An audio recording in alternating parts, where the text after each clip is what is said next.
Good morning, my friends. This Sunday is Easter, and I want to tell you the real reason we're celebrating Easter through these resurrection eggs. So take a listen to the story, okay?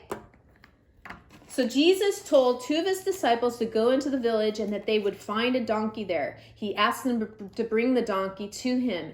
And he said, if anybody asks you why you're bringing the donkey, tell them that the Lord needs it and he will bring it back to him. Jesus rode through the crowds on the donkey, and the people spread their coats and palm tree branches on the road for him to ride over. So let's look in the first resurrection egg. Oh, see, there's the donkey that he rode in on. One of Jesus' disciples, Judas, had an evil plan. He was going to turn Jesus into the kingdom for money. He went to the high priest to ask him how much money he would get if he turned Jesus in. They said 30 pieces of silver. So let's find out what's in this resurrection egg. There's the 30 pieces of silver. He should not have taken that money to turn in Jesus. Jesus did nothing wrong.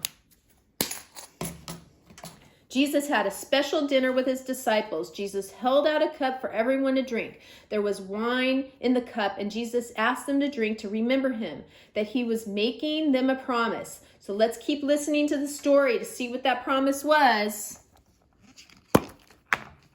There's the cup they drank out of. Jesus made a promise. Keep listening. After the special dinner, Jesus took his disciples to the garden. He asked them to keep watch over while he prayed in another part of the garden. He knew that the people and the priests were going to kill him. Jesus was willing to die for us, and he knew there was a bigger plan since he was both God and man. So there's Jesus' praying hands. He knew what was going to happen. When Jesus finished praying in the garden, the priest's army arrested him and took him to the priests. Jesus didn't do anything wrong, but they whipped him anyway. There's the whip that they whipped him with. He did nothing wrong. That was not okay. Peter, one of Jesus' closest friends, promised Jesus that he would protect him. Jesus is God and knew this wasn't true. Jesus already knew that Peter would say that he never knew Jesus to the priests 3 different times before the rooster crowed twice.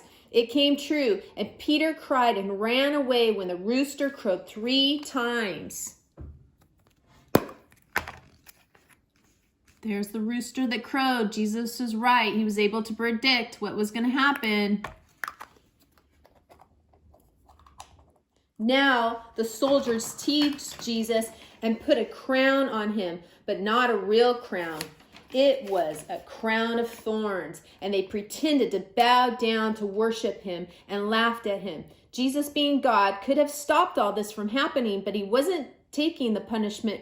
But for all of us, all the people on the earth, that whoever sinned, that includes you and me.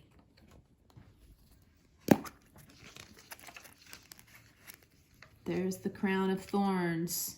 That must have hurt Jesus. That was not okay. Then the soldiers took Jesus to a hill outside the city. They took nails and nailed him to the wooden cross. The nails they used looked similar to the one I'm about to show you. This is what the nails look like that they nailed him to a cross. Jesus did not deserve that. The soldiers came to check on Jesus while he was on the cross and saw that he had already died. Jesus, just to make sure, they wanted to poke and see with a spear to see if he was truly dead or alive. Jesus may have died in a cruel and bad way, but he chose to give up his life to save us from all our sins and death. There's the spear that they speared Jesus with to see if he was dead or alive. And they saw that he was dead at that point. After Jesus died, a man named Joseph asked if he could bury him. This was a very kind thing to do. Remember that people that killed Jesus didn't believe he was God, but Joseph did, and he wanted to give him a proper burial. He wrapped Jesus in linen cloth and buried him in a tomb that looked like a cave, and a rock covered the cave.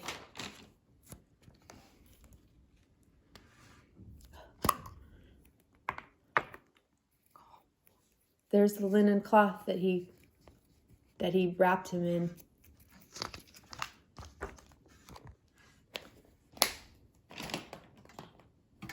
The stone which covered the cave was as big as a door and weighed more than a car. Special soldiers were told to stand guard at the tomb. Suddenly an angel came and rolled the stone away, and the guards were so scared that they fainted and fell to the ground. There's the cave, and this is the rock that covered it. It was a huge rock, but it looked like similar to this. When two women came to Jesus' tomb, they were surprised to see that the heavy stone was rolled away. How could that have happened? And the tomb was empty. Jesus was no longer there. The angel told the women that Jesus had risen and had come back to life. This was the promise that Jesus had made to his 12 disciple friends at the special dinner we talked about earlier, that he would die and come back to life. Jesus did this to show those who believe in him that they would live forever too. Oh, there's nothing in it. Why not? Because Jesus died and rose again, so he is no longer there.